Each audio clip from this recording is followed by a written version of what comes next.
اما بعد فاعوذ باللہ من الشیطان الرجیم بسم اللہ الرحمن الرحیم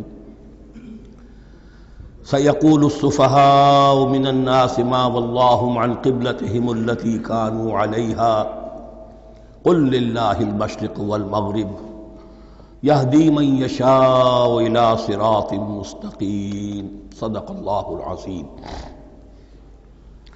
اب یہ تحویل قبلہ کا مضمون براہ راست آ رہا ہے۔ اس کے لیے تمہیدی 2 رکوع ہم پڑھ چکے ہیں۔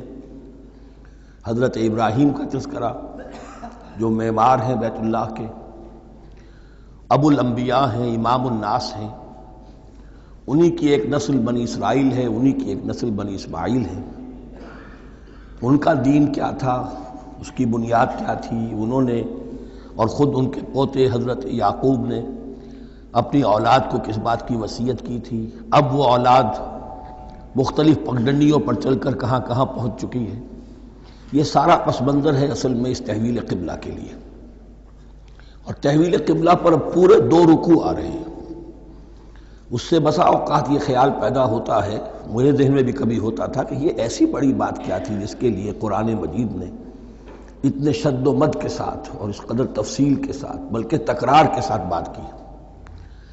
تو اصل میں اس کو یوں سمجھیے کہ ایک خاص مذہبی ذہنیت ہوتی ہے، اور وہ مذہبی ذہنیت یہ ہوتی ہے کہ اعمال کے ظاہر پر ان کی توجہ زیادہ مرکوز ہو جاتی ہے، اعمال کی جو روح ہے زیادہ اس کی طرف توجہ نہیں ہوتی۔ عوام الناس کا معاملہ یہی ہو جاتا ہے، ظواہر پر، رسومات پر، جو ظاہری شکلیں ہیں ان کی اہمیت، جو اصل دین ہے، روح دین ہے، جو مقاصد دین ہیں ان کی طرف توجہ نہیں ہوتی۔ نتیجہ یہ ہوتا ہے کہ ظاہر میں ذرا سا فرق انہیں بہت محسوس ہوتا ہے، ذرا سا فرق ہو گیا، کسی نے رفع یدین کر لیا، قیامت آ گئی، معلوم ہوا یہ کوئی اور ہی آ گیا ہماری مسجد میں، یہ کون ہے؟ کسی نے آمین ذرا اونچا کہہ دیا، پھر قیامت آ گئی۔ یہ ساری چیزیں جو یہ خاص ایک ذہنیت ہوتی ہے، اس ذہنیت کے پس منظر میں یہ مسئلہ چھوٹا نہیں تھا۔ ایک تو یہ کہ جو قبائلی اور قومی پس منظر تھا اس کے حوالے سے سمجھیے، مکے میں جو لوگ ایمان لائے، ظاہر بات ہے ان سب کو عقیدت تھی خانہ کعبہ کے ساتھ، خود حضور کو تھی۔ آپ روتے ہوئے نکلے ہیں اور آپ نے یہ فرمایا تھا کہ اے کعبہ مجھے تجھ سے بڑی محبت ہے، لیکن تیرے یہاں کے رہنے والے مجھے یہاں رہنے نہیں دیتے۔ پھر یہ کہ وہ جو عقیدت اور محبت تھی وہ تمام ان مسلمانوں کے دلوں میں بھی تھی۔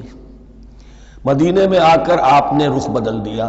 جب تک مکے میں تھے معلوم ہوتا ہے کہ حضور جب کھڑے ہوتے تھے نماز کے لیے ہے کافی، تو آپ اس طرح کھڑے ہوتے تھے کہ بیک وقت استقبال قبلتین ہو جاتا تھا، یعنی جو جنوبی دیوار ہے ایک طرف وہ کونا ہے جس میں حجر اسود ہے، اور دوسری طرف وہ یمانی ہے، رکن یمانی جو یمن کی طرف ہے، جو جنوب مغرب کی طرف ہے، جنوب کی طرف ہے۔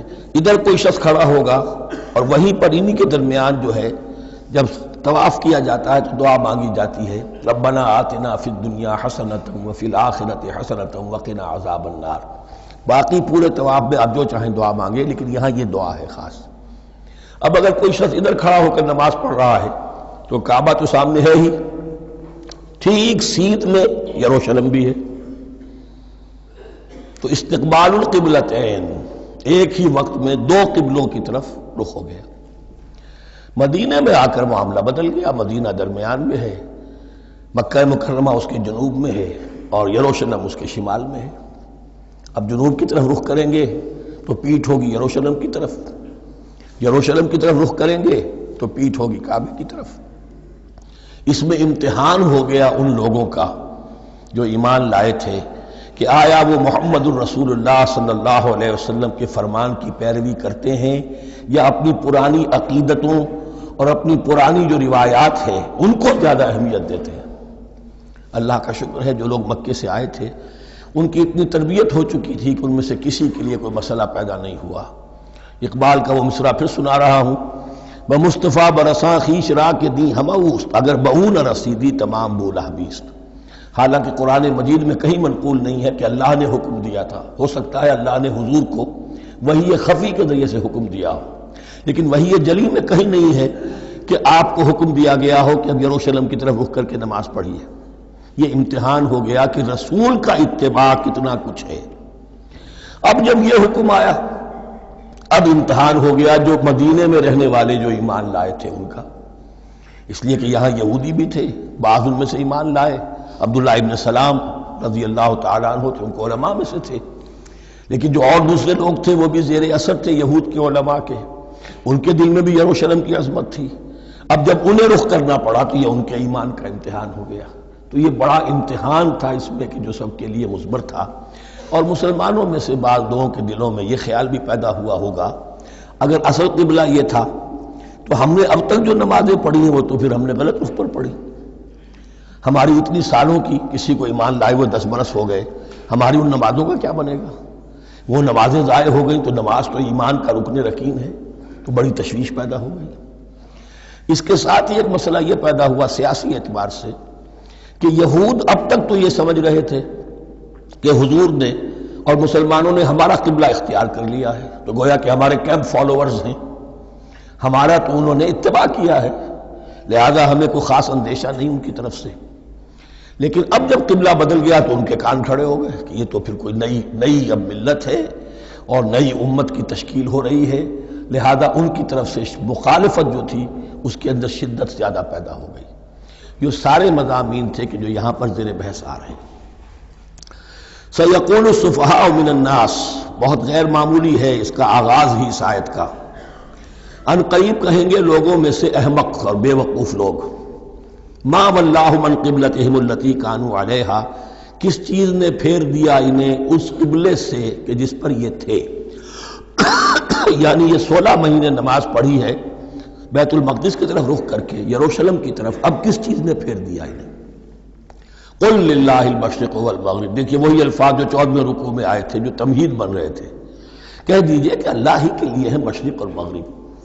گویا کہ شمال اور جنوب، مشرق و مغرب، شمال و جنوب، محاورے میں مشرق و مغرب زیادہ استعمال ہوتا ہے، سب اللہ کے ہیں، اللہ کسی سمت میں محدود نہیں ہے۔ یہدی من یشاء الی صراط مستقیم، وہ جس کو چاہتا ہے سیدھے راستے کی طرف ہدایت دے دیتا ہے۔ وَكَذَلِكَ جَعَلْنَاكُمْ، اب یہ خاص بات کہی جا رہی ہے، اے مسلمانوں تم اس تحویل قبلہ کو معمولی بات نہ سمجھو، یہ علامت ہے اس بات کی کہ اب تمہیں وہ حیثیت حاصل ہو گئی۔ وَكَذَلِكَ جَعَلْنَاكُمْ أُمَّةً وَسَطًا لِتَكُونُوا شُهَدَاءَ عَلَى النَّاسِ وَيَكُونَ الرَّسُولُ عَلَيْكُمْ شَهِيدًا، اب تمہارا فرض منصب یہ ہے کہ رسول نے جس دین کی گواہی تم پر دی ہے اپنے عمل سے، اپنے قول سے، اسی دین کی گواہی تمہیں دینی ہے اپنے قول سے اور اپنے عمل سے پوری نوع انسانی پر۔ اب تم لنک بن گئے ہو۔ اب تک نبوت کا سلسلہ جاری تھا، ایک نبی کی تعلیم ختم ہوئی، بگڑ گئی، تحریف ہو گئی، غائب ہو گئی، دوسرا نبی آ گیا، پھر کچھ تیسرا آ گیا، چلے آ رہے۔ لہذا ہر دور کے اندر اب وہ جو معاملہ تھا تسلسل کے ساتھ چل رہا تھا، اب یہاں نبوت ختم ہو رہی ہے محمد الرسول اللہ صلی اللہ علیہ وسلم پر، تو نوع انسانی تو ختم نہیں ہو رہی، ابھی قیامت تو نہیں آئی ہے۔ اب آگے لوگوں کو تبلیغ کرنا، ان تک دین پہنچانا، ان پر حجت قائم کرنا، ان کا احقاق حق اور ابطال باطل کا فریضہ سر انجام دینا، یہ کون کرے گا؟ تو پہلے تو ہمیشہ اللہ کی طرف سے وہی جبریل لائے اور نبی کے پاس آ گئے، نبی نے لوگوں کو سکھا دیا۔ اب یہ کہ اللہ سے جبریل لائے محمد کے پاس، محمد نے سکھایا تمہیں، اور تمہیں سکھانا ہے پوری نوع انسانی کو، تو تم اب وہ درمیانی لنک ہو۔ وَكَذَلِكَ جَعَلْنَاكُمْ أُمَّةً وَسَطًا لِتَكُونُوا شُهَدَاءَ عَلَى النَّاسِ وَيَكُونَ الرَّسُولُ عَلَيْكُمْ شَهِيدًا، یہ مضمون زیادہ کھلے گا چل کر سورہ حج کی آخری آیات میں۔ اسی طرح سے مراد یہ ہے کہ تحویل قبلہ ایک مظہر ہے اس کا، اس سے اب تم اپنی ذمہ داریوں کا اندازہ کرو، صرف خوشیاں نہ مناؤ، جشن نہ مناؤ، بلکہ یہ کہ یہ ایک بہت بڑی ذمہ داری کا بوجھ ہے جو تم پر آ گیا۔ کبھی ہم نے اپنے بندے محمد کے کاندھوں پر جب یہ بوجھ رکھا تھا تو ان سے بھی کہا تھا صلی اللہ علیہ وسلم، اِنَّا سَنُلْقِي عَلَيْكَ قَوْلًا ثَقِيلًا، اے نبی ہم آپ پر ایک بھاری بات ڈالنے والے ہیں۔ وہی بھاری بات بہت بڑے پیمانے پر اب تمہارے کندھوں پر آ گئی ہے۔ وَكَذَلِكَ جَعَلْنَاكُمْ أُمَّةً وَسَطًا لِتَكُونُوا شُهَدَاءَ عَلَى النَّاسِ وَيَكُونَ الرَّسُولُ عَلَيْكُمْ شَهِيدًا وَمَا جَعَلْنَا الْقِبْلَةَ الَّتِي كُنْتَ عَلَيْهَا اور ہم نے نہیں قرار دیا تھا اس قبلے کو جس پر کہ اے نبی آپ پہلے تھے. یعنی یہ دو طرح کی بات ہو سکتی ہے، وہی خفی سے اللہ نے فرمایا ہو کہ اے محمد اب کچھ عرصے کے لیے یروشلم کی طرف رخ کر کے نماز پڑھو، وہی جلی میں نہیں ہے. اور یہ بھی ہو سکتا ہے یہ حضور کا اجتہاد ہو اور اسے اللہ نے قبول فرما لیا. دونوں باتوں کا امکان موجود ہے. حضور کے اجتہاد پر اگر اللہ کی طرف سے نفی نہ آئے تو وہ گویا اللہ کی طرف سے. وَمَا جَعَلْنَا الْقِبْلَةَ الَّتِي كُنْتَ عَلَيْهَا إِلَّا لِنَعْلَمَ مَن يَتَّبِعُ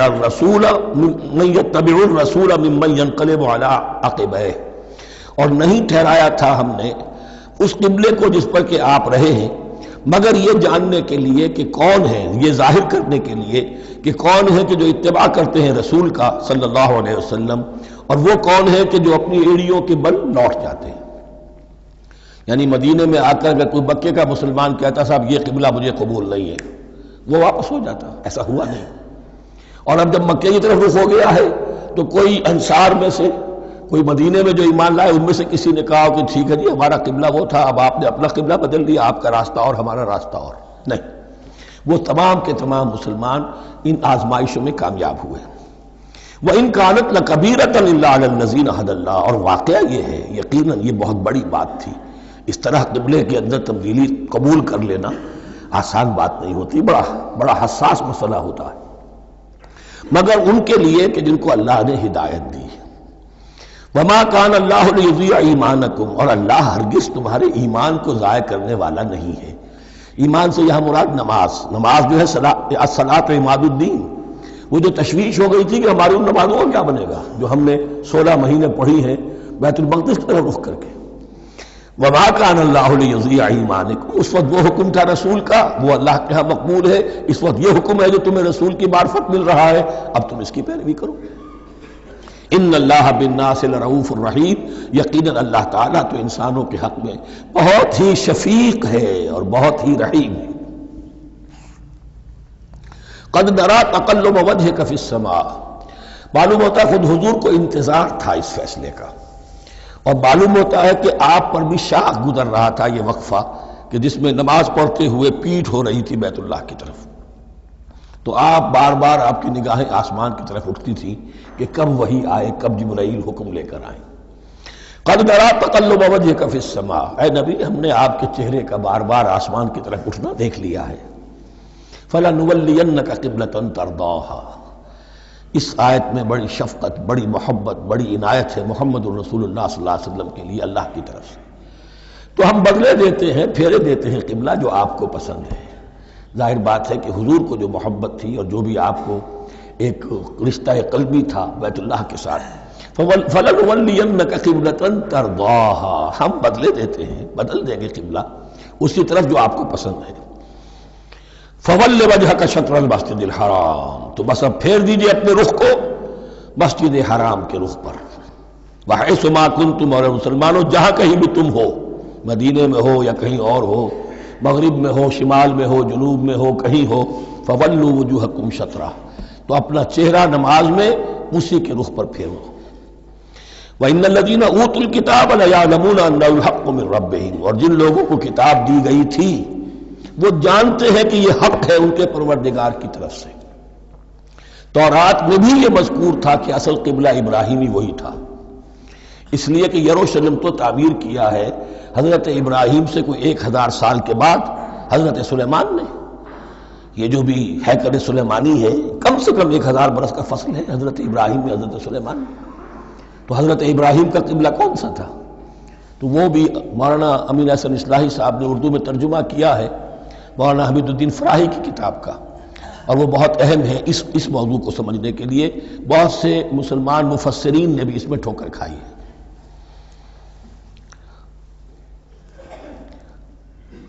ان الذين اوتوا الكتاب ليعلمون انه الحق من ربهم وما الله بغافل عما يعملون، اور اللہ غافل نہیں ہے اس سے کہ جو وہ کر رہے ہیں. ولئن اتيت الذين اوتوا الكتاب بكل آية ما تبعوا قبلتك، اے نبی آپ ان اہل کتاب کو اگر تمام دلائل بھی دے دیں گے، تمام نشانیاں بھی دکھا دیں گے، تب بھی یہ آپ کے قبلے کی پیروی نہیں کریں گے. وما انت بتابع قبلتهم، اور نہ ہی اب آپ پیروی کرنے والے ہیں ان کے قبلے کی. یہ تو لکم دینکم ولی دین والا معاملہ ہو گیا. وما بعضهم بتابع قبلۃ بعض، حد یہ ہے کہ یہ خود جو ہے آپس میں ایک دوسرے کے قبلے کی پیروی نہیں کرتے. یعنی نصارہ اور یہود اگرچہ یروشلم سب کا قبلہ ہے، لیکن عین یروشلم میں جا کر جو یہودی ہیں وہ مغربی گوشے کو اختیار کرتے تھے، مغرب کی طرف رخ کرتے تھے ہیکل سلیمانی میں، اور جو نصارہ ہے وہ مشرق کی طرف. اس لیے کہ حضرت مریم سلام علیہا نے جو اعتکاف کیا تھا مکاناً شرقیہ، وہ جو مکان تھا ان کا جہاں اعتکاف تھا، جہاں فرشتہ ان کے پاس آیا ہے، وہ ہیکل کے کسی شرقی گوشے میں تھا. تو انہوں نے عیسائیوں نے اسی کو اپنا شرقی گوشے کو قبلہ بنا لیا. وما ولئن اتبعت اهواءهم، اور اے نبی اگر بالفرض آپ نے ان کی خواہشات کی پیروی کی، من بعد ما جاءك من العلم، اس کے بعد کہ آپ کے پاس العلم صحیح علم آ چکا ہے، انك اذا لمن الظالمین، تو آپ بھی پھر ظلم کرنے والوں میں سے ہو جائیں گے معاذ اللہ. الذین آتیناہم الکتاب یعرفونہ کما یعرفون ابناءہم، جن لوگوں کو ہم نے کتاب دی یعنی تورات اور انجیل کے جو صحیح ماننے والے ہیں، یہ نکتہ یہاں نوٹ کر لیجئے، تورات اور انجیل کے ماننے والوں میں سے غلط کاروں کے لیے مجہول کا صیغہ آتا ہے، اوتوا الکتابہ، جنہیں کتاب دی گئی تھی، اور جو ان میں سے ٹھیک تھے صحیح رخ پر تھے ان کے لیے معروف کا صیغہ ہوتا ہے جنہیں کتاب ہم نے دی تھی. یہ انداز جو ہے معروف اور مجہول کا، یہ آپ دیکھیں گے کہ فرق ہوگا. جہاں ان کی کسی غلط بات کا تذکرہ ہوگا الذین اوتوا الکتاب، اور جہاں اچھی بات کا تو وہاں یہ کہ جو آتیناہم الکتاب، الذین آتیناہم الکتاب یعرفونہ کما یعرفون ابناءہم، وہ ایسے ہی پہچانتے ہیں اس کو. ہو کی ضمیر قبلے کی طرف بھی ہے، اور ہو کی ضمیر محمد الرسول اللہ کی طرف بھی ہے، ہو کی ضمیر قرآن کی طرف بھی ہے. ایسے پہچانتے ہیں جیسے اپنے بیٹوں کو. وَإِنَّ فَرِيقًا مِّنْهُمْ، اور یقیناً ان میں سے ایک گروہ وہ ہے لَيَكْتُمُونَ الْحَقَّ وَهُمْ يَعْلَمُونَ، جو جانتے بوجھتے حق کو چھپاتے ہیں. الحق من ربک، یہ حق ہے آپ کے رب کی طرف سے. فَلَا تَكُونَنَّ مِنَ الْمُمْتَرِينَ، تو آپ ہرگز نہ بنے شک کرنے والوں میں. یہ حضور سے خطاب ہو رہا ہے، اور حضور کی وساطت سے اصل میں ہر مسلمان سے خطاب ہو رہا ہے. یہ بات ان سے کہی جا رہی ہے کہ اس میں کوئی شک اپنے پاس مت آنے دو، یہ تو حق ہے تمہارے پروردگار کی طرف سے. وَلِكُلٍّ وِجْهَةٌ هُوَ مُوَلِّيهَا، ہر ایک کے لیے ہم نے ایک رخ معین کر دیا جس کی طرف کہ وہ رخ کرتا ہے. فَاسْتَبِقُوا الْخَيْرَاتِ، تو مسلمانوں تمہارے لیے ایک رخ تو ہم نے معین کر دیا بیت اللہ کا. ایک باطنی رخ کیا ہے؟ نیکیوں میں ایک دوسرے سے آگے بڑھنے کی کوشش کرو. ایک ہے ظاہر، نماز کا ظاہر ہے، آپ نے قبلے کی طرف رخ کر لیا ہے، آپ نے وضو کیا ہے. ایک نماز کا باطن ہے، خشوع ہے، خضوع ہے، حضور قلب حاصل ہے، رقت ہے، معلوم ہے کس کے سامنے حاضری ہے. اسی طریقے سے قبلہ ایک تو یہ ہے جو کہ کعبہ ہے، بیت اللہ ہے، ایک یہ فاستبقوا الخیرات، تم ہر نیکی کے اندر ایک دوسرے سے آگے بڑھنے کی کوشش کرو. اینما تکونوا یأتی بکم اللہ جمیعا، جہاں کہیں بھی ہوگے اللہ تم سب کو لے آئے گا، جمع کر دے گا. ان اللہ علی کل شیء قدیر، یقینا اللہ تعالی ہر چیز پر قادر ہے. ومن حیث خرجت فول وجهک شطر المسجد الحرام، اور جدھر سے بھی آپ کا نکلنا ہو، کہیں سفر کریں، کہیں بھی جائیں، تو آپ اپنا رخ پھیر دیجئے مسجد حرام کی طرف. وَإِنَّهُ لَلْحَقُّ مِن رَبِّكَ، اور یہ یقیناً حق ہے آپ کے رب کی طرف سے. وَمَا اللَّهُ بِغَافِلٍ عَمَّا تَعْمَلُونَ، اور اللہ غافل نہیں اس سے کہ جو تم کر رہے ہو. یہاں بظاہر جو ہے کلام حضور سے ہے، اصل میں مسلمانوں سے خطاب ہے بواسطہ محمد صلی اللہ علیہ وسلم. وَمِنْ حَيْثُ خَرَجْتَ فَوَلِّ وَجْهَكَ شَطْرَ الْمَسْجِدِ الْحَرَامِ وَحَيْثُ مَا كُنْتُمْ فَوَلُّوا وُجُوهَكُمْ شَطْرَهُ، اور دیکھو جہاں بھی تم نکلو اپنا رخ کرو مسجد حرام کی طرف. امریکہ میں جاؤ تب بھی رخ ہوگا مسجد حرام کی طرف، روس میں جاؤ رخ تمہارا ہوگا مسجد حرام کی طرف. وَحَيْثُ مَا كُنْتُمْ، اور اے مسلمانوں جہاں کہیں بھی تم ہو، فَوَلُّوا وُجُوهَكُمْ شَطْرَهُ، تو اپنے چہروں کو پھیر دو اسی کے رخ پر. لِأَلَّا يَكُونَ لِلنَّاسِ عَلَيْكُمْ حُجَّةٌ، تاکہ نہ رہے لوگوں کے پاس تمہارے خلاف کوئی دلیل. اب اس بات کو سمجھ لیجئے کہ چونکہ تورات میں لکھا ہوا تھا کہ نبی آخر الزمان کا قبلہ کعبہ ہوگا، اگر حضور یہ قبلہ اختیار نہ کرتے تو علماء یہود حجت قائم کرتے مسلمانوں پر کہ دیکھو تورات میں تو یہ لکھا ہے اور انہوں نے وہ اختیار نہیں کیا. تو یہ گویا کہ ان کے اوپر اتمام حجت بھی ہو رہا ہے اور قطع عذر بھی ہو رہا ہے، ان کی حجت کی جڑ بھی کٹ رہی ہے. الا الذین ظلموا منہم، سوائے ان میں سے ان کے جو ظالم ہیں، اعتراض کرنے کے لیے لاکھ انہوں نے پھر بھی ہیلے بہانے بنائی لینے ہیں. فلا تخشوہم، تو اے مسلمانوں ان سے نہ ڈرو، واخشونی، مجھ سے ڈرو. وَلِأُتِمَّ نِعْمَتِي عَلَيْكُمْ، اور یہ جو تحویل قبلہ ہوئی ہے اور محمد الرسول اللہ صلی اللہ علیہ وسلم کی بعثت کی بنیاد پر ایک نئی امت کو شکل دی جا رہی ہے اور اسے اب امامت الناس سے سرفراز کیا جا رہا ہے، وراثت ابراہیمی اب اسے منتقل ہو گئی ہے، یہ اس لیے ہے وَلِأُتِمَّ نِعْمَتِي عَلَيْكُمْ، اپنی نعمت میں تم پر اس کا اتمام فرما دوں، مکمل کر دوں، وَلَعَلَّكُمْ تَهْتَدُونَ، اور تاکہ تم ہدایت یافتہ بن جاؤ۔ کما ارسلنا فیکم رسولا، جیسے کہ ہم نے بھیج دیا ہے تم میں ایک رسول۔ اب یہ دعا ابراہیم و اسماعیل یاد کر لیجئے، ربنا وبعث فیہم رسولا منہم یتلو علیہم آیاتک ویعلمہم الکتاب والحکمت ویزکیہم۔ اب گویا کہ وہاں تو دعا تھی اور یہ 3000 سال کے بعد اس دعا کا ظہور ہو رہا ہے بعثت محمدی کی شکل میں۔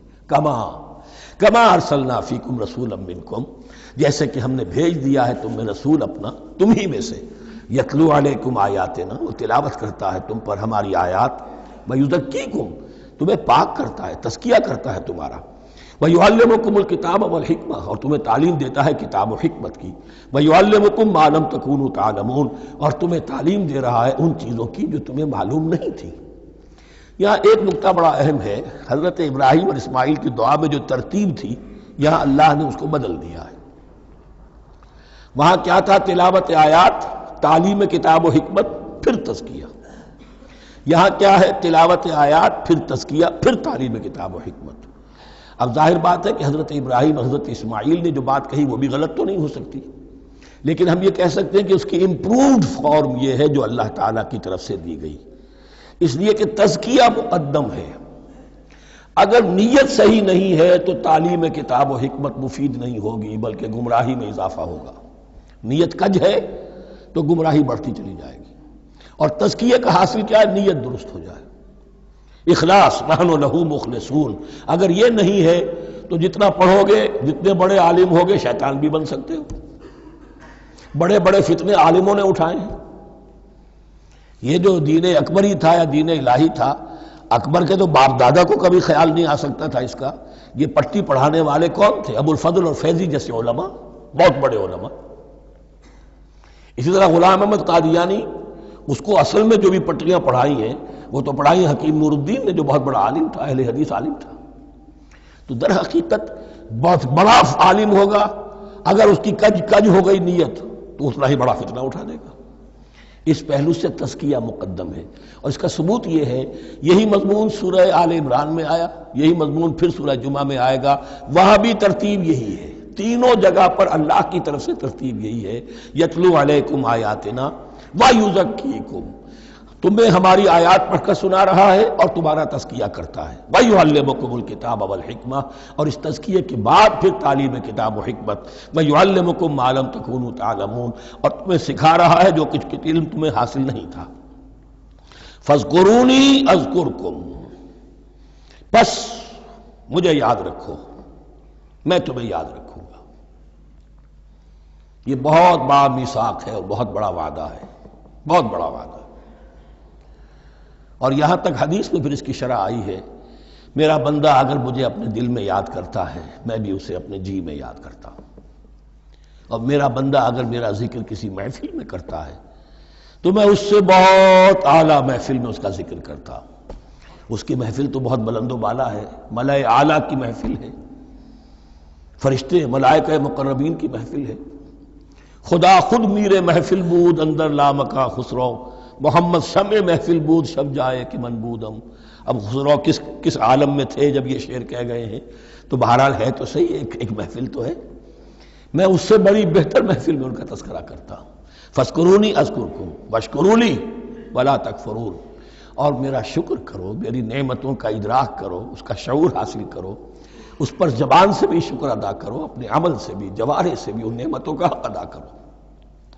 یہاں وہ 18 رکوع ختم ہو گئے، نصف اول اس سورہ مبارکہ کا مکمل ہو گیا۔ اب آگے سے خطاب ہے، یا ایھا الذین آمنوا، ایک نئی امت آ گئی، چارٹر اس کا آ گیا۔ کیوں بنایا گیا تمہیں؟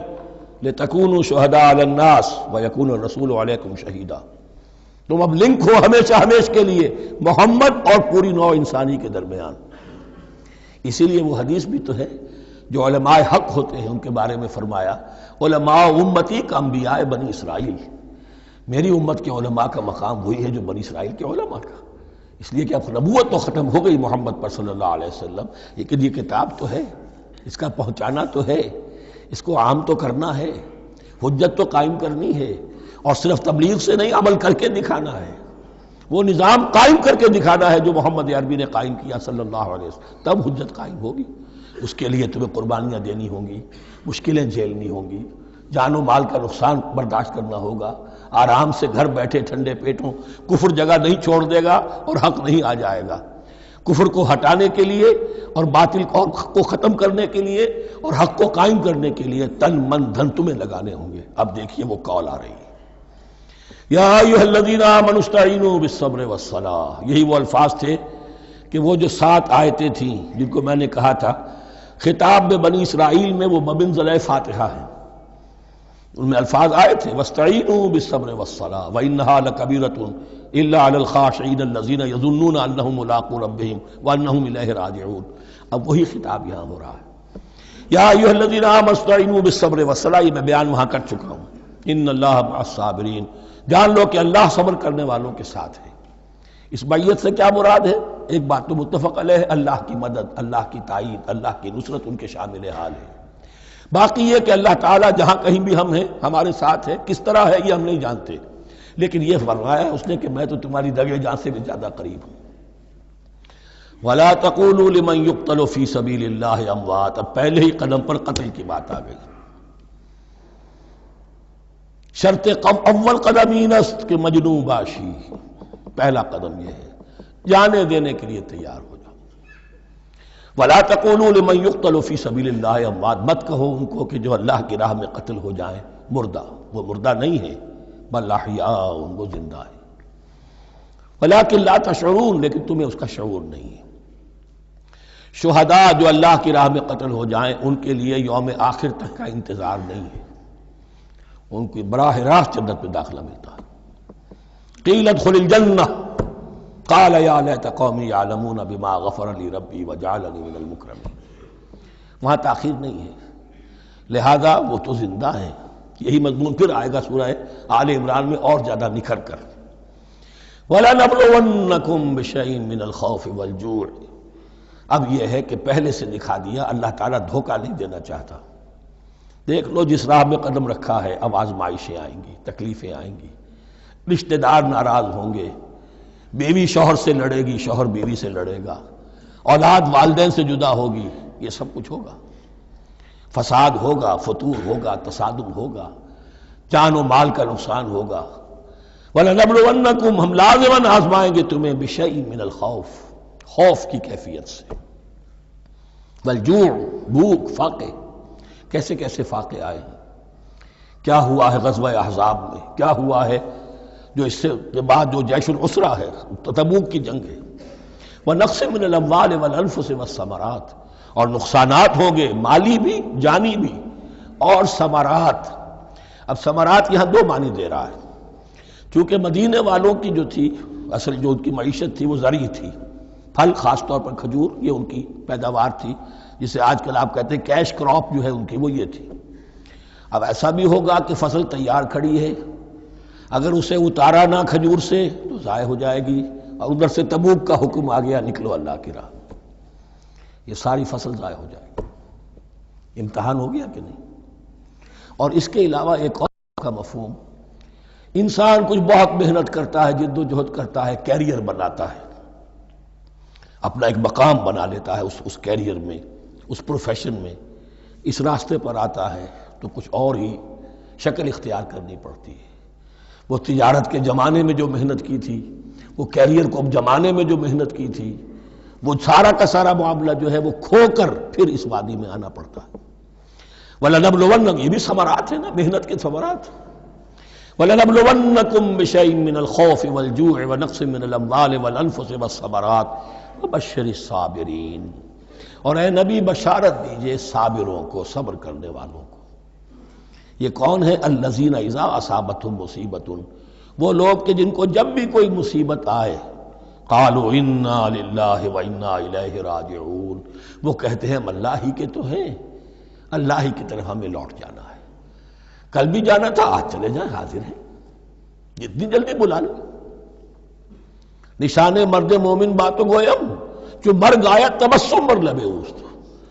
مرد مومن کی تو نشانی یہی ہے کہ جب موت آئے تو مسرت کے ساتھ اس کے چہرے پر، اس کے ہونٹوں پر مسکراہٹ ہو. یہ ایمان جو میں نے کہا تھا، لٹمس ٹیسٹ یہ ہے کہ بندہ مومن اس دنیا میں زیادہ رہنے کی خواہش نہیں کر سکتا. لائف از اے لائبلٹی، جو لمحہ آ رہا ہے اس کا حساب دینا ہوگا. تو جتنی عمر بڑھ رہی حساب بڑھ رہا ہے. It's not an asset, it's a liability. اور الدنیا سجن المومن و جنت الکافر، یہ تو مومن کے لیے ایک قید خانہ ہے، ہاں کافروں کی جنت ہے. وَبَشِّرِ الصَّابِرِينَ الَّذِينَ إِذَا أَصَابَتْهُمْ مُصِيبَةٌ قَالُوا إِنَّا لِلَّهِ وَإِنَّا إِلَيْهِ رَاجِعُونَ أُولَٰئِكَ عَلَيْهِمْ صَلَوَاتٌ مِّن رَّبِّهِمْ وَرَحْمَةٌ. یہ ہیں وہ لوگ کہ جن پر ہر وقت اللہ کی عنایتوں کا نزول ہوتا رہتا ہے اور رحمت کی بارش ہوتی رہتی ہے. وَأُولَٰئِكَ هُمُ الْمُهْتَدُونَ، اور یہی لوگ ہیں ہدایت یافتہ جنہوں نے واقعتاً ہدایت کو اختیار کیا ہے. اور جو ایسے مرحلے پر ٹھٹک کر کھڑے رہ جائیں، پیچھے رہ جائیں، پیچھے بیٹھ جائیں، پیٹھ موڑ لیں، وہ گویا کہ ختم ہوا ان کا معاملہ. اب چونکہ اس معاملے میں بحث ہو گئی تھی خانہ کعبہ کی بھی، پھر اسی میں مقام ابراہیم کی بات آ گئی تھی، تو کچھ ذہنوں میں سوال پیدا ہوا کہ یہ جو حج کے مناسک میں صفا اور مروہ جو ہے، یہ بھی تو آخر اسی کا تو ان کی کیا حقیقت ہے، کوئی حقیقت ہے یا نہیں. فرمایا ان الصفا والمروہ من شعائر اللہ، یہ بھی اللہ کے شاعر میں سے ہے. شاعر کسے کہتے ہیں؟ وہ چیز جو شعور بخشے. تو وہ چیزیں کہ جن کے ساتھ اولو العزم پیغمبروں یا اولو العزم انسانوں، اولو العزم اولیاء اللہ کے کچھ حالات و واقعات کا کوئی ذہنی سلسلہ قائم ہوتا ہو، وہ گویا کہ شعور دلانے والے ہوتے ہیں، یاد دلانے والے ہوتے ہیں، اللہ تعالیٰ کی طرف ذہن کو لے جانے والے ہوتے ہیں. اس اعتبار سے شاعر. ان الصفا والمروہ من شعائر اللہ فمن حج البیت او اعتمر فلا جناح علیہ ان یطوف بہما. تو جو کوئی بھی ہمارے گھر کا حج کرے، بیت اللہ کا حج کرے یا عمرہ کرے، اعتمر، فلا جناح علیہ، تو کوئی حرج نہیں ہے اس پر، ان یطوف بہما، کہ ان دونوں کا بھی طواف کرے. وہ جو 7 چکر لگائے جاتے ہیں، ان الصفا والمروہ. ومن تطوع خیرا، جو شخص جان بوجھ کر بھلا کام کرتا ہے، فإن اللہ شاکر علیم، تو جان لو اللہ بڑا قدردان ہے. اب شکر انسان کرتا ہے تو اس کے معنی کیا ہوں گے؟ احسان مند ہونا. وہی شکر اللہ کرتا ہے شکور، اس کے کیا معنی ہوں گے؟ قدردانی. میرے بندے نے یہ کام کیا، میرے بندے نے میرے لیے یہ محنت کی، یہ قربانی دی. ان اللہ شاکر علیم، اور جانتا ہے، چاہے کسی اور کو پتہ نہ چلے، اسے تو معلوم ہے. اگر تم نے اللہ کی رضا جوئی کے لیے کسی کو کوئی مالی مدد دی ہے اس حال میں کہ جو کچھ داہنے ہاتھ نے دیا ہے بائیں کو بھی خبر نہیں ہونے دی، کجا یہ کہ کسی اور انسان کے سامنے اس کا تذکرہ ہو، تو اب یہ جو ہے اللہ کے تو علم میں ہے. اگر تو اللہ سے اجر و ثواب چاہتے ہو تو اس کا ڈنڈورا پیٹنے کی کوئی ضرورت نہیں. اور اگر تم نے لوگوں کو دکھانے کے لیے کیا تھا تو وہ تو شرک ہو گیا، لائبلٹی ہو گئی. ان الذین یکتمون ما انزلنا من البینات. اب یہاں پھر کچھ آخری یوں سمجھیے کہ یہ اب جس کو کہتے ہیں موپنگ اپ آپریشن، بات مضمون تو پورا ختم ہو گیا لیکن کچھ نہیں صحیح چیزیں ابھی ہیں سابقہ امت مسلمہ کے بارے میں کہنے کی، وہ مزید ایڈ کی جا رہی ہیں. ان الذین یکتمون ما انزلنا من البینات والہدی من بعد ما بیناہ للناس فی الکتاب اولئک یلعنهم اللہ یلعنهم اللاعنون. یقیناً وہ لوگ جو چھپاتے ہیں اس شے کو جو ہم نے نازل کی ہے بینات میں سے اور ہدایت میں سے، اس کے بعد کہ ہم نے ان کو واضح کر دیا ہے لوگوں کے لیے کتاب میں، وہ لوگ ہیں کہ جن پر لعنت کرتا ہے اللہ، اور لعنت کرتے ہیں تمام لعنت کرنے والے. یعنی علم ایک بہت بڑی جو ہے امانت ہے، اس علم کا چھپانا. کتمان حق ہم آیت پڑھ آئے ہیں، وَمَنْ أَظْلَمُ مِمَّنْ يَكْتُمُ شَهَادَةً عِنْدَهُ مِنَ اللَّهِ. اگر اللہ کی طرف سے کوئی گواہی کسی کے پاس ہے اور وہ اسے چھپا لے تو اس سے بڑا ظالم کون ہوگا. اب انہی کی وضاحت ہو رہی ہے، کیسی کیسی کھلی شہادتیں تورات اور انجیل میں تھیں اور ان کو یہ چھپائے پھر رہے ہیں. ان الذین یکتمون ما انزلنا من البینات والہدی من بعد ما بیناہ للناس فی الکتاب اولئک یلعنهم اللہ یلعنهم اللاعنون الا الذین تابوا واصلحوا وبینوا.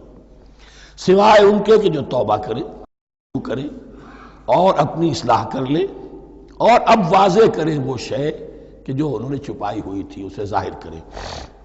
فَأُولَٰئِکَ أَتُوبُ عَلَیْہِم، تو ان کی توبہ میں قبول کروں گا اور ان کی طرف میں نگاہ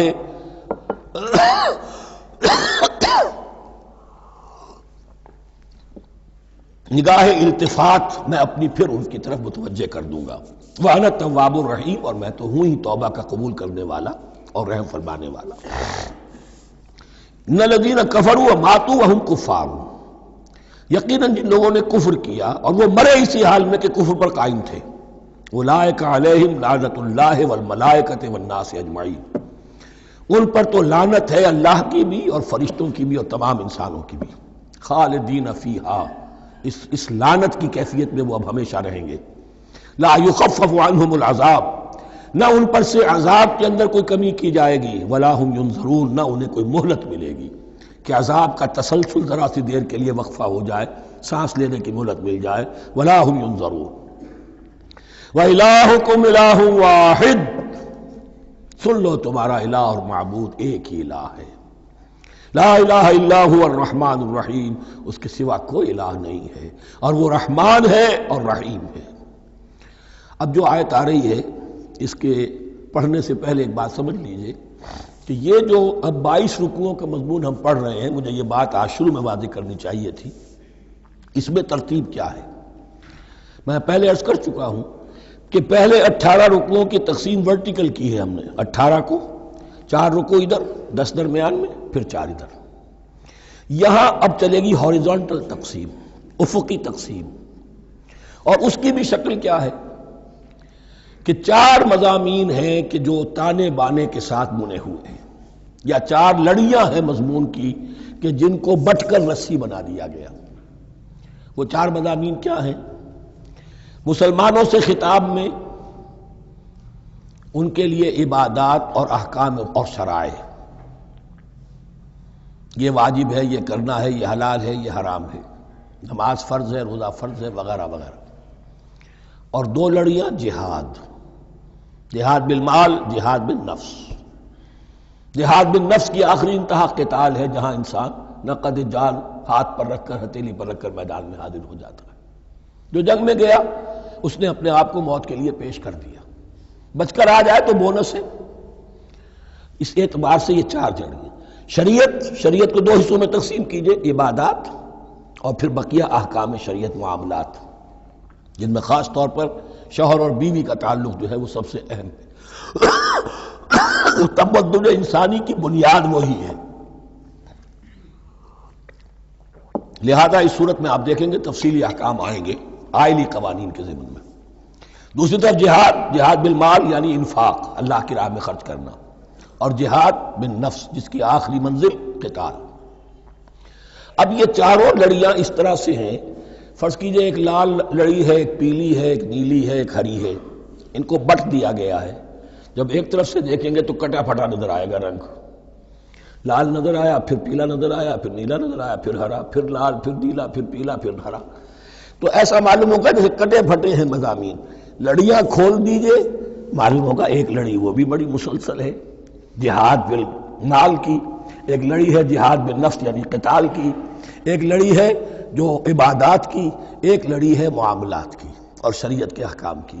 یہ 4 لڑیاں، اور یہ تانے بانے کی طرح بنی ہوئی ہیں، لیکن اسی بنتی میں بہت بڑے حسین پھول موجود ہیں. طویل آیات اور طویل آیات، عظیم ترین آیات قرآن مجید کی، ان میں سے اب ایک آیت یہاں آ رہی ہے. اس کو میں نے عنوان دیا ہے آیت الآیات.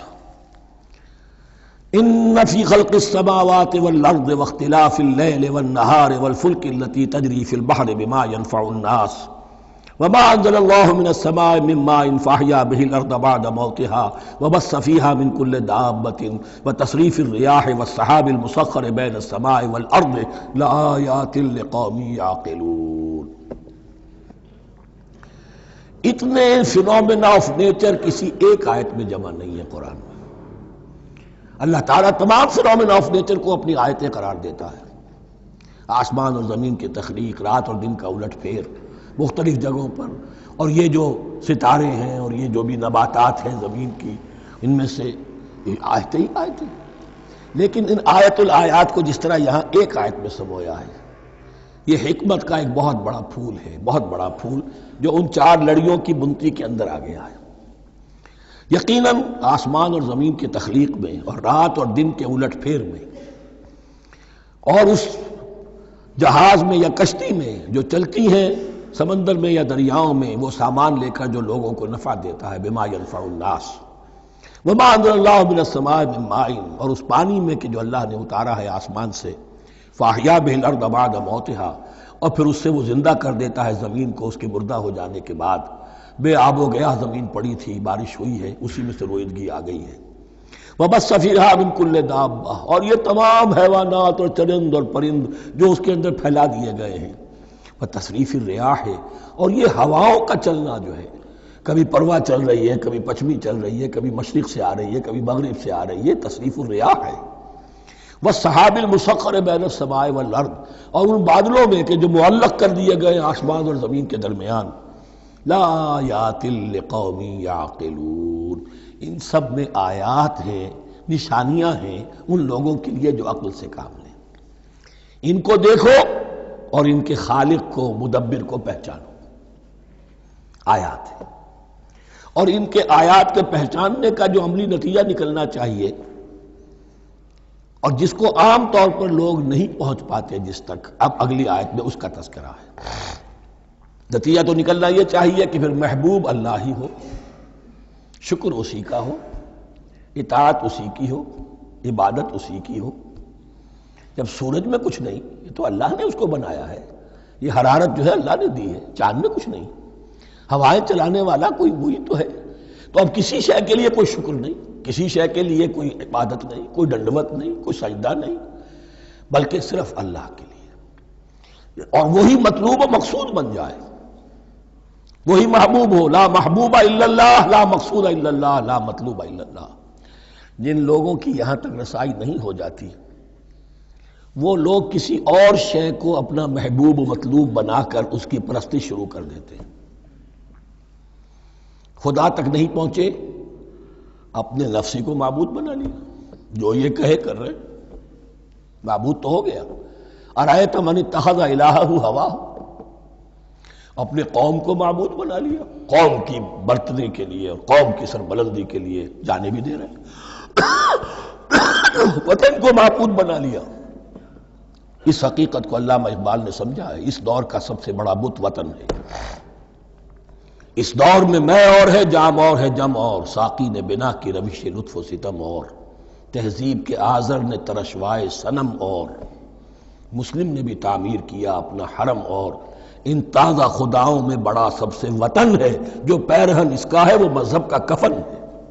نیشنلزم، ٹیریٹوریل، وطنی قومیت، وطن کی جے، یہ معبود بنائے بیٹھے.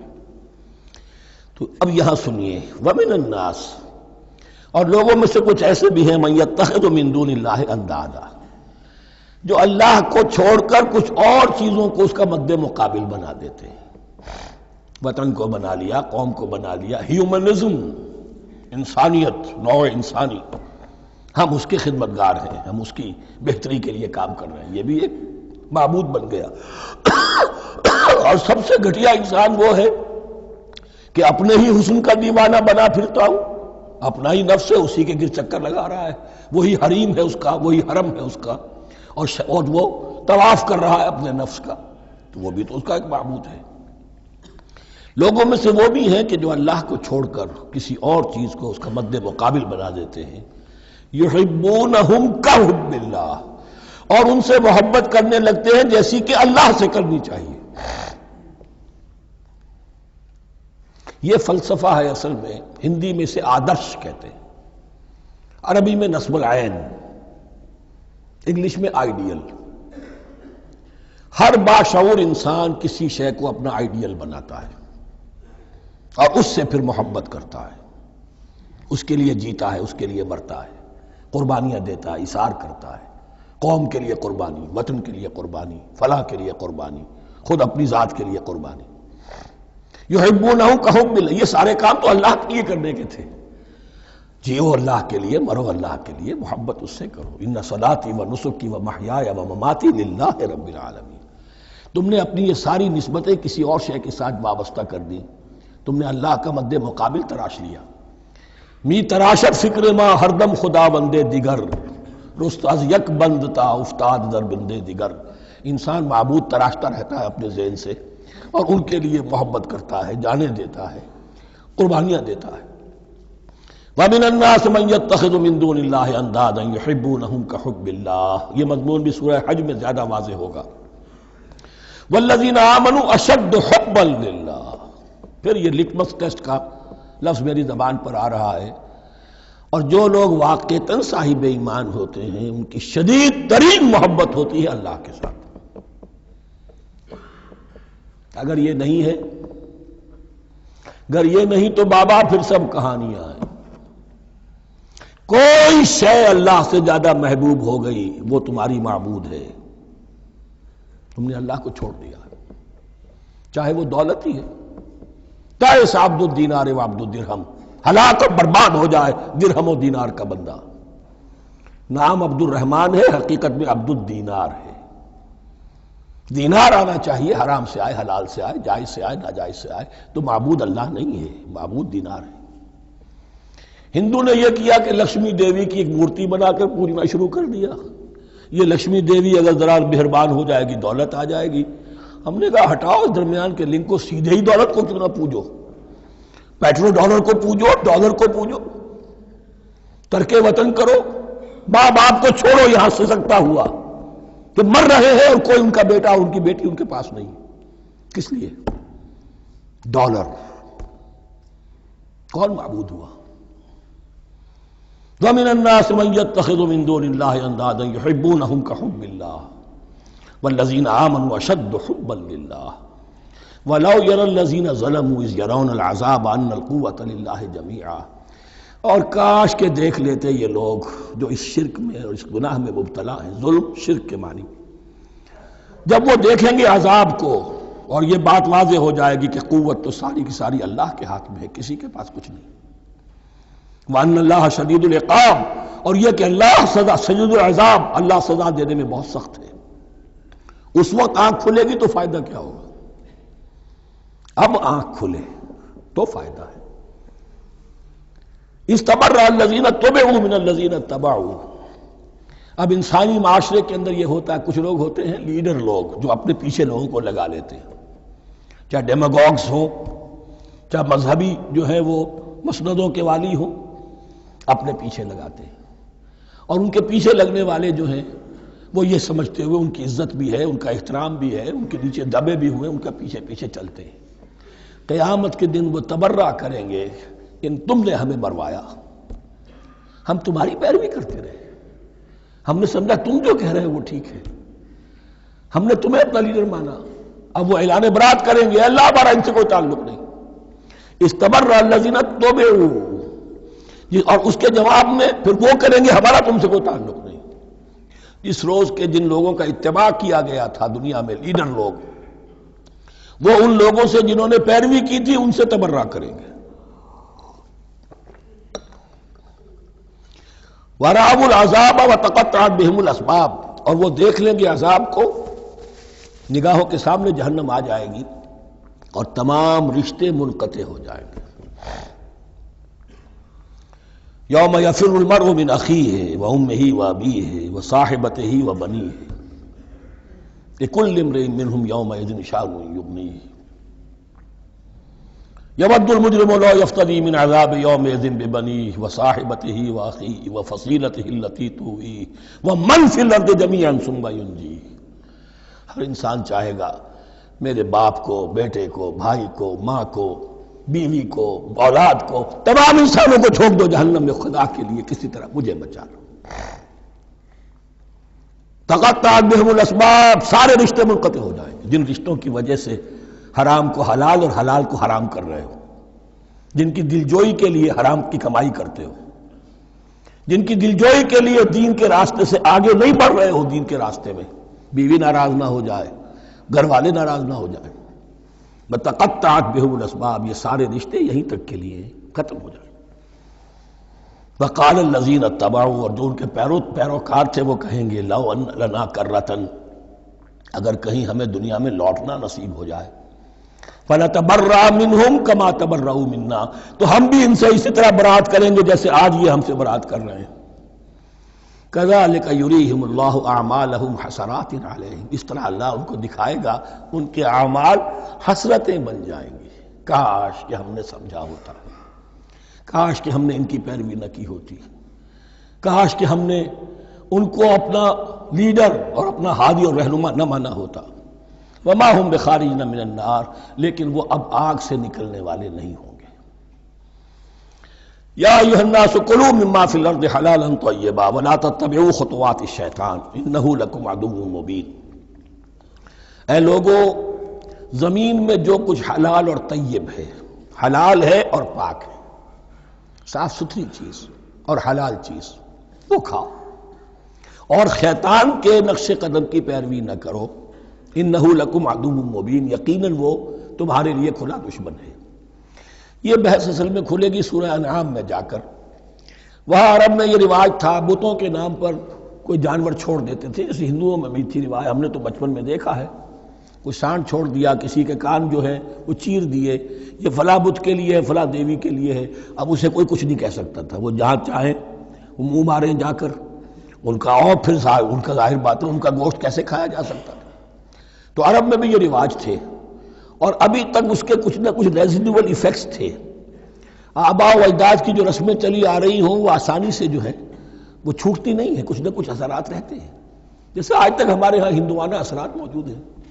تو ایسے لوگوں سے کہا جا رہا ہے کہ یہ تمام حرمتیں جو تمہارے ان لوگوں نے مشرکین نے بنا لی تھی، یہ جانور حرام، یہ جانور حرام ہو گیا، اسے فلاں کے نام پر نامزد کیا ہے، اس اونٹ کی جو ہے اتنی اونٹنیوں کے ساتھ جفتی ہو چکی ہے، اب بس اس کو خالی کر دو، چھوڑ دو، نہ اس کے اوپر سواری کی جائے گی اور نہ اس کا گوشت کھایا جائے گا۔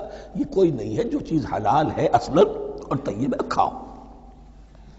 انما یامرکم بالسوء والفحشاء، یقیناً شیطان تمہیں حکم دیتا ہے بدی کا اور بے حیائی کا، وان تقولوا علی اللہ ما لا تعلمون، اور اس کا کہ تم کہو اللہ کی طرف نسبت کر کے جو تم جانتے نہیں ہو کہ اللہ نے حرام کیا۔ بھائی تمہیں کہاں معلوم؟ کوئی دلیل لاؤ، کسی کتاب میں دکھاؤ کہ اللہ نے یہ چیز حرام کر دی۔ وَإِذَا قِيلَ لَهُمُ اتَّبِعُوا مَا أَنزَلَ اللَّهُ قَالُوا بَلْ نَتَّبِعُ مَا أَلْفَيْنَا عَلَيْهِ آبَاءَنَا، اور جب ان سے کہا جاتا ہے اتباع کرو اس کی جو اللہ نے نازل کیا ہے، قالوا، وہ کہتے ہیں بل نتبع ما ألفينا عليه آباءنا، ہم تو پیروی کریں گے اس کی جس پر ہم نے پایا اپنے آباء و اجداد کو۔ اب لو كان آباؤهم لا يعقلون شيئا ولا يهتدون، کیا وہ اپنے آباء و اجداد ہی کی پیروی کرتے رہیں گے، خواہ ان کے آباء و اجداد نہ کسی بات کو سمجھ پائے ہوں نہ ہدایت یافتہ ہوئے ہوں۔ میں نے عرض کر دیا تھا کہ سورہ بقرہ میں جہاں دعوت تیسرے رکوع کی پہلی آیت شروع ہوئی، یا ایھا الناس اعبدوا ربکم الذی خلقکم والذین من قبلکم لعلکم تعقلون، وہ بھی تو مخلوق تھے جیسے تم مخلوق ہو، تم سے خطا ہو سکتی ہے، ان سے بھی ہوئی، تم غلطی کر سکتے ہو، انہوں نے بھی کی۔ وَمَثَلُ الَّذِينَ كَفَرُوا كَمَثَلِ الَّذِي يَنِقُ بِمَا لَا يَسْمَعُ إِلَّا دُعَاءً وَنِدَاءً۔ یہاں ذرا تمثیل کے اندر ایک پیچیدگی ہے کہ بظاہر ترجمہ تو یہ ہوگا کہ مثال ان لوگوں کی جنہوں نے کفر کیا اس شخص کی سی ہے جو پکار رہا ہے ایسی چیز کو جو نہ سنتا ہے نہ سمجھتا ہے۔ ہاں یہ پتہ چلتا ہے کہ کچھ پکار رہا ہے، جانور ہوتے ہیں انہیں اور کیا سمجھ میں آتا ہے۔ تو یہاں پہ اصل میں تمثیل میں مراد یہ ہے کہ حضور صلی اللہ علیہ وسلم اور مسلمان ان لوگوں کو جو سمجھانے کی کوشش کر رہے ہیں ان میں سے کچھ ایسے بھی ہیں کہ جو کچھ نہیں سمجھتے۔ دعا اور ندا تو ہے، صم بکم عمی فہم لا یعقلون، لیکن وہ بہرے بھی ہیں، گونگے بھی ہیں، اندھے بھی ہیں، وہ عقل سے کام نہیں لیتے۔ یا ایھا الذین آمنوا کلوا من طیبات ما رزقناکم، اے اہل ایمان کھاؤ ان تمام پاکیزہ چیزوں میں سے جو ہم نے تمہیں دی ہیں، واشکروا للہ، اللہ کا شکر ادا کرو، ان کنتم ایاہ تعبدون، اگر تم واقعتاً اسی کی عبادت کرنے والے ہو۔ جیسا کہ میں نے عرض کیا سورہ الانعام میں یہ ساری چیزیں آئیں گی بہت تفصیل سے۔ انما حرم علیکم المیتۃ والدم ولحم الخنزیر وما اہل بہ لغیر اللہ، بنیادی طور پر اللہ تعالیٰ نے وہ کھانے کے جو اہل عرب میں اس وقت رائج تھے ان میں سے 4 چیزوں کی حرمت کا اعلان کیا ہے، بار بار مکی صورتوں میں بار بار ہوا ہے اور یہاں پھر یہ مدنی صورت کے اندر گویا کہ آخری بار انما حرم علیکم، آخری بار نہیں بلکہ یہ پھر سورہ مائدہ میں پھر آئے گا مضمون، انما حرم علیکم المیتۃ، اللہ نے تم پر حرام کیا مردار کو، جو اپنی آپ موت مر گیا، ذبح نہیں کیا گیا، والدم، اور خون حرام ہے، نجس ہے۔ اسی لیے جو ذبح کرنے کا ہمارا طریقہ ہے وہ یہ ہے کہ صرف گردن کو کاٹا جائے تاکہ اس میں شریانے وغیرہ کٹ جائے اور اکثر جو ہے خون جسم کا نکل جائے۔ اگر جھٹکا کیا جائے جیسے سکھ کرتے تھے، ایک ہی تلوار کے وار سے گردن اڑا دی بکری کی، یا یہ کہ جیسے کہ یورپ وغیرہ میں ہوتا ہے، تو پھر وہ خون اندر رہ جاتا ہے جسم کے، اس کے اندر پھر وہ اینٹھن نہیں ہوتی اس حیوان کے جسم میں کہ جس سے خون جو ہے وہ باہر چلا جائے، تو وہ لحم الخنزیر، اور تیسری چیز ہے خنزیر کا گوشت، اور چوتھی چیز وما اہل بہ لغیر اللہ، اور وہ کہ جس پر پکارا گیا ہو کسی کا نام اللہ کے سوا۔ اب اس میں ایک چیز تو یہ ہے کہ جسی شے کو ذبح کرتے ہوئے کسی بت کا، کسی دیوی کا، کسی دیوتا کا تذکرہ کیا، وہ تو حرام مطلق ہو ہی گیا، اس کا گوشت کھانا حرام مطلق ہے۔ لیکن اسی کے تابع یہ ہوگا کسی بزرگ کا قرب حاصل کرنے کے لیے اس کے مزار پر لے جا کر وہاں ذبح کیا جا رہا ہے، پوچھیں گے تو ہم تو اللہ کے لیے ذبح کر رہے ہیں، تو اللہ کے لیے تو اپنے گھر میں بھی کر سکتے تھے ذبح، یہاں کیوں لائے ہو؟ اس کو تم نے کسی اعتبار سے اس صاحب قبر کا جو ہے اس کا تقرب حاصل کرنے کا ذریعہ بنایا۔ یہ چیزیں بھی اسی کی تابع ہو جائیں گی۔ اللہ کے لیے کرنا تو ہر جگہ کر سکتے ہو، ہم تو صرف ایصال ثواب کے لیے کر رہے ہیں، تو اپنے گھر میں بیٹھ کر کرو گے تو کیا ایصال ثواب نہیں ہو جائے گا؟ ٹھیک ہے اللہ، ہم یہ خرچ کر رہے ہیں، ہم نے یہ جانور ذبح کیا ہے تیرے لیے، اس کا ثواب جو ہے فلاں کو پہنچا دے۔ یہ ہے چار چیزیں بنیادی طور پر۔ فمن اضطر غیر باغ ولا عاد، ان میں بھی ایک رعایت ہے، اگر کوئی مضطر ہو گیا ہے، مجبور ہو گیا ہے، جان نکل رہی ہے اور کوئی شے کھانے کو نہیں، لیکن دو شرطیں پوری ہو، غیر باغ ولا عاد، وہ اس حرام کی طرف رغبت نہ رکھتا ہو، اور نہ جو ناگزیر حد ہے جان بچانے کی اس سے آگے بڑھے۔ صرف جان بچانے کے لیے مردار کا گوشت بھی کھا سکتا ہے، سور کا گوشت بھی کھا سکتا ہے، جو بھی چاہے جان بچانے کے لیے یہ رخصت ہے، لیکن اس شے کی طرف کوئی رغبت اور میلان طبیعت میں نہ ہو۔ یہ اللہ تو جانتا ہے، اگر تو معاملہ اس سے ہے تو اس سے تو چھپی ہوئی بات نہیں ہے، اور جتنا ناگزیر ہے جان بچانے کے لیے اس سے آگے نہ بڑھے۔ فلا اسم علیہ، ان دو شرطوں کے ساتھ جان بچانے کے لیے حرام چیز بھی کھائی جا سکتی ہے۔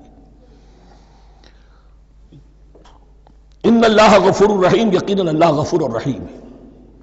ان الذین یکتمون ما انزل اللہ من الکتاب ویشترون بہ ثمنا قلیلا، یقیناً وہ لوگ جو چھپاتے ہیں اس کو جو اللہ نے نازل کیا ہے کتاب میں سے اور فروخت کرتے ہیں انہیں بہت حقیر سی قیمت پر، اولئک ما یاکلون فی بطونہم الا النار، یہ لوگ نہیں بھر رہے اپنے پیٹوں میں مگر آگ۔ ولا یکلمہم اللہ یوم القیامہ، اللہ ان سے کلام نہیں کرے گا قیامت کے دن۔ ولا یزکیہم، نہ انہیں پاک کرے گا۔ ولہم عذاب علیم، ان کے لیے دردناک عذاب ہے۔ اولئک الذین اشتروا الضلالۃ بالہدی، یہ ہے وہ لوگ کہ جنہوں نے ہدایت دے کر ضلالت خرید لی ہے، والعذاب بالمغفرہ، اور مغفرت اللہ کی اپنے ہاتھ سے دے کر عذاب خرید لیا ہے۔ فما اصبرہم علی النار، تو کتنا ہے ان کا حوصلہ آگ کے لیے، بڑے صابر ہیں اس جہنم کی آگ کے لیے، کس طرح تیاری کر رہے ہیں۔ ذالک بان اللہ نزل الکتاب بالحق، یہ اس لیے کہ اللہ نے تو کتاب نازل کی حق کے ساتھ۔ وان الذین اختلفوا فی الکتاب لفی شقاق بعید، اور یقیناً جن لوگوں نے کتاب اور شریعت میں پھر یہ پگڈنڈیاں نکالی، اختلاف کی، وہ بڑی ہی دشمنی میں اور بڑی ہی شقاوت کے اندر مبتلا ہو گئے۔ بارک اللہ لی ولکم فی القرآن العظیم ونفعنی وإیاکم بالآیات والذکر الحکیم۔